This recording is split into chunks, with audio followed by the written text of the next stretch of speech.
Calibration হয়নি। তো মূল থিমটা হচ্ছে যে এফআর জিনিসটা কি, এফআরের কাজ হচ্ছে ফ্লেম রিটার্ডেন্ট, অগ্নি নিরোধক, ঠিক আছে। এফআরে কিন্তু মূল থিমটা কি, যদি আপনার ক্যাবেলে শর্ট সার্কিট হয়, যদি ক্যাবেলে আগুন লাগে, তাহলে এটা ক্যারি করে সামনের দিকে আগাই যাবে না, যেটা ওর স্টার্টিং পয়েন্ট সেটাই ওর এন্ডিং পয়েন্ট। আর আরেকটা হচ্ছে ছোটোবেলা আমরা স্যার কলম পড়াইতাম না, কলমে কী করতো, টপ টপ করে নিচে পড়তো, ওটাকে ড্রিপিং বলে। তো ড্রিপিংটা হবে না এই ক্যাবেলে, কারণ আপনার ক্যাবেলটা হচ্ছে এফআর, আর আপনার আশেপাশে যে দাহ্য বস্তুগুলো আছে সেগুলো কিন্তু এফআর না, এগুলো নন এফআর। সেক্ষেত্রে আগুনটাকে ছড়াই দিয়ে একটা ফায়ার অ্যাক্সিডেন্ট করতে পারে।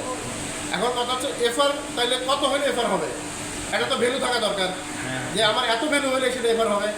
তো এফআর ভ্যালু যদি হইতে হয় তাহলে অক্সিজেনের মধ্যে সার্ভাইভ করতে পারবে 29% হইলে।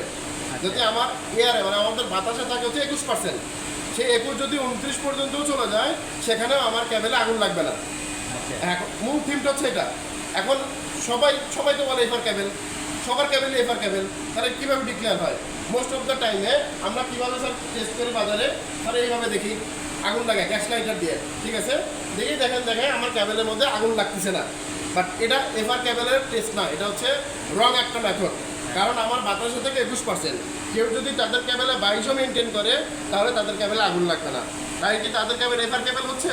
তাহলে কিন্তু তাদের ক্যাবেল এফআর ক্যাবেল না। এফআর ক্যাবেল হতে গেলে কত লাগবে? 29 লাগবে। 29-এর মধ্যেও সার্ভাইভ করতে হবে। সেটা কিভাবে করা যাবে? সেটা এই মেশিনের মাধ্যমে করা যাবে।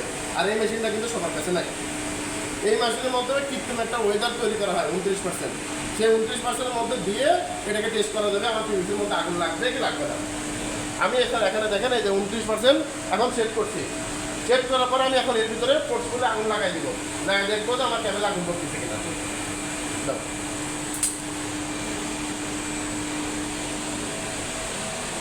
তো বাংলাদেশে 99% কোম্পানি আমরা কেউ আপনাকে এফআর দেয় না, সব এফআরের 29-এর নিচে দেয়, শুধু বলে। আমি 29 দিচ্ছি, আগুন লাগে নাই।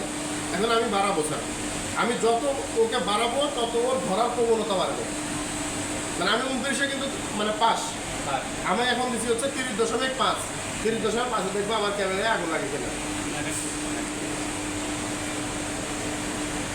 এইটা হচ্ছে 100% এফআর টেস্ট করার নিয়ম।